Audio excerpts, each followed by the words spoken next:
The two characters on the extreme opposite sides of the banner uptime spectrum are getting reruns in Genshin Impact 3.5 second half.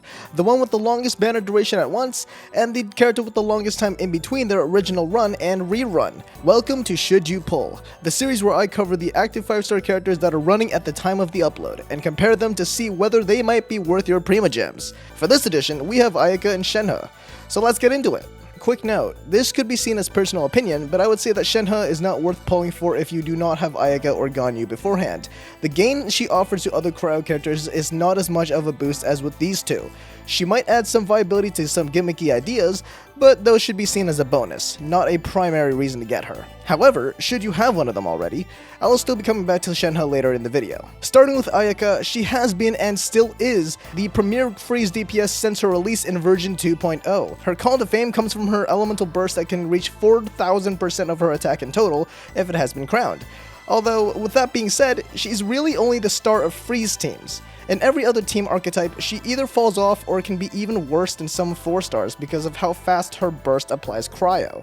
Ayaka isn't a character that can play in freeze and melt like Ganyu, but is instead essentially locked to playing in freeze or mono cryo teams due to the insane strength and speed of her burst. I say this because there aren't many support effects that can keep up with how fast her burst applies cryo.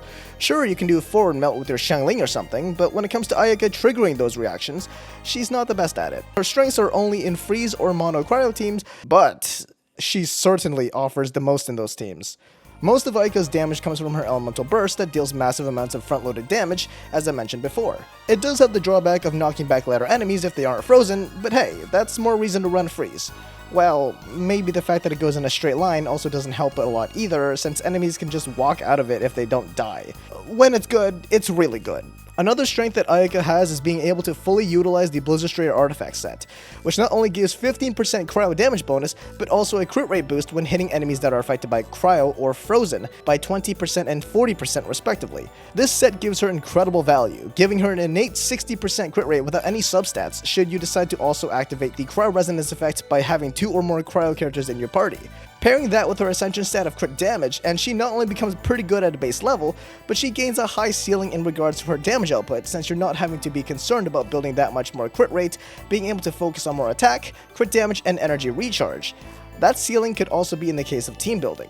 Ayaka can be pretty good at her role with really low investment, but she also has a high ceiling with pretty substantial upgrades in the form of support characters, namely Kazuha, Shenhe, and Kokomi. While there are some really good low investment supports like Xingqiu, Kaya, or Rosaria, getting those 5-star characters in particular will upgrade your Ayaka or freeze teams to a whole new level. I didn't mention Sucrose since her elemental mastery sharing passive is useless in freeze since it doesn't have any properties that benefit from EM, until she gets her 6th constellation that gives a 20% elemental damage bonus to the party depending on what you swirl. Meaning that until then, Sucrose can only use her abilities to crowd control and swirl cryo to activate the Viridescent Vannerer 4 set, which is still good by the way, since Ayaka does want enemies in very close proximity to one another to take her burst damage. Oh, and she can hold the Thrilling Tales of Dragon Slayers. The only real point of concern for Ayaka is the game's actual content. For harder parts of the game like Spiral Abyss, Holyverse has generally been putting enemies that cannot be frozen in the later floors, whether that be super elite enemies or just straight up bosses. If you're holding back on her because of that, I wouldn't be too worried.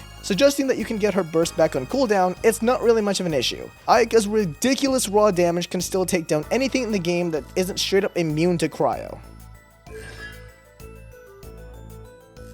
Let's go over Ayaka's constellations, in case you were wondering if getting a direct upgrades to her are worth the extra Prima Gems. C1 gives her a 50% chance of reducing her elemental skill cooldown with every cryo-infused normal or charge attack. Pretty minor upgrade that is essentially pointless in practical gameplay and should be seen as just a stepping stone to C2. Ayaka's C2 adds 2 mini-storms on the left and right side of Ayaka's burst, giving a 40% boost in damage should all the ticks of her burst hit. C3 gives her burst talent levels. C4 reduces the enemy's defense by 30% for 6 seconds if they are damaged by her burst. C5 gives skill talent levels, and finally C6 gives Ayaka a buff every 10 seconds which supercharges her next charge attack by 298%. After that, it goes on a cooldown for the next 10 seconds. Can be a satisfying upgrade, but is it worth it as a C6? I'll let you be the judge of that.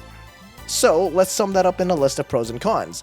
Ayaka is one of the best cryo characters in a freeze team, with her burst dealing massive amounts of damage. She gets synergistic access to the Blizzard Strayer set, making her good right from the gate. Ayaka's teams are pretty easy to build, generally following a mold rather than requiring specific characters. Her cons are that her upgrades are all very superficial and streamlined, without much wiggle room. The meta of the game right now involves creating more dendro reactions, and while freeze can be one of the best reactions when dealing with a large number of enemies, it can also be one of the worst depending on what you're fighting.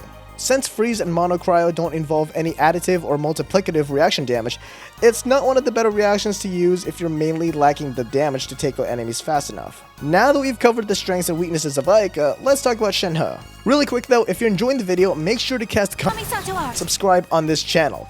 I would appreciate it a ton. Back to the video. Shenhe's strongest role is as a cryo damage buffer. She does offer more outside of that, but that is her primary purpose. Shenhe's elemental skill grants your party the Icy Quill effect, that buffs cryo damage based on her total attack for a set number of damage instances, otherwise known as a trigger quota, counted independently for each party member, and can be different depending on whether you press or hold the skill. By pressing it, she gives 5 damage instances on the buff for 10 seconds, or 7 for 15 seconds on the hold, with each duration lasting their respective cooldowns. These differences are further accentuated with her Ascension 4 passive.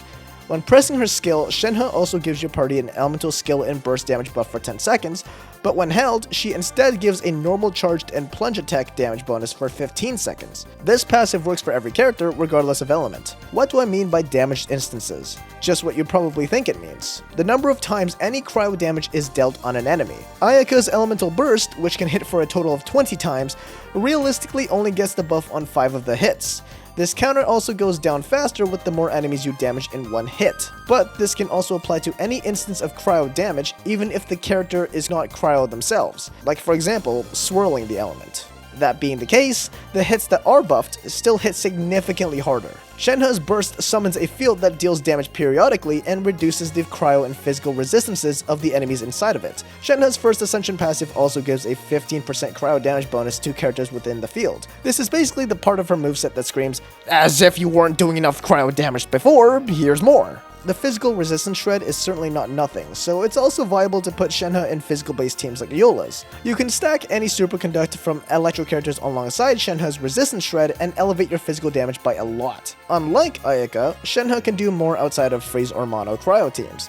Due to her abilities to buff cryo damage as well as every other form of damage, she can slot into your melt teams as a cryo amplifier to buff your other characters significantly while offering some of her own melt damage at the same time. Let's go over Shenhe's constellation effects. Her C1 gives an extra charge of her skill, which does not stack on top of any existing trigger quota but overwrites it. That said, even if the buff does not stack, you can activate her skill once, then use the trigger quota and swap back to her for another set of trigger quotas. C2 gives any character within her burst field 15% increased cryo crit damage, a nice bump in overall damage. C3 gives her skill 3 additional talent levels. Shenhe C4 gives her bonus damage on her next skill hit based on the number of icy quills that are consumed before casting it, up to 250% extra damage. Not much of a team DPS upgrade, but it does give Shenhe higher personal numbers. C5 gives extra burst talent levels, and finally her C6 removes any trigger quota for icy quills on normal or charge attack damage. Shenhe C6 is really only a major upgrade if you're also using Ganyu in a speed clear melt team, since with Ayaka, you typically want to swap out to refresh supports again within a short time window. Ganyu can take full advantage of this since her overall field time is longer than Ayaka, and her Frost Flake nukes can hit multiple enemies, and Shenhe C6 makes that number of Icy Quill boosted charge shots infinite until it goes on cooldown. With all of Shenhe explained, let's recap. She is by far the best cryo damage buffer, and with her A4 passive, she can also be fairly good for general forms of damage across every damage type for any element. She has a cryo and physical resistance shred when enemies stand in her burst field, giving your cryo characters more damage output and a better reason to use her on physical teams, all being weighed with her downsides. She may be the best cryo buffer, but outside of that, there are more flexible options in characters that have similar value to Shenhe, even in her own cryo department. She can be a little energy hungry since you want to be using burst every rotation, especially in the case of freeze or mono cryo based teams, and lastly, you'd have to really like the cryo element to find value in her, since that's her main draw. Having gone over both characters, hopefully I've made your decision easier for you. Personally, I would recommend pulling Ayaka before you decide to get Shenhe, since Ayaka gains the most value from Shenhe. On the flip side, Shenhe without Ayaka can just turn out to be a very small upgrade for every other crowd character. Let me know who you'll be pulling for, or if you're skipping entirely down in the comments below the like button. Thanks for watching, and I hope to see you back for another video.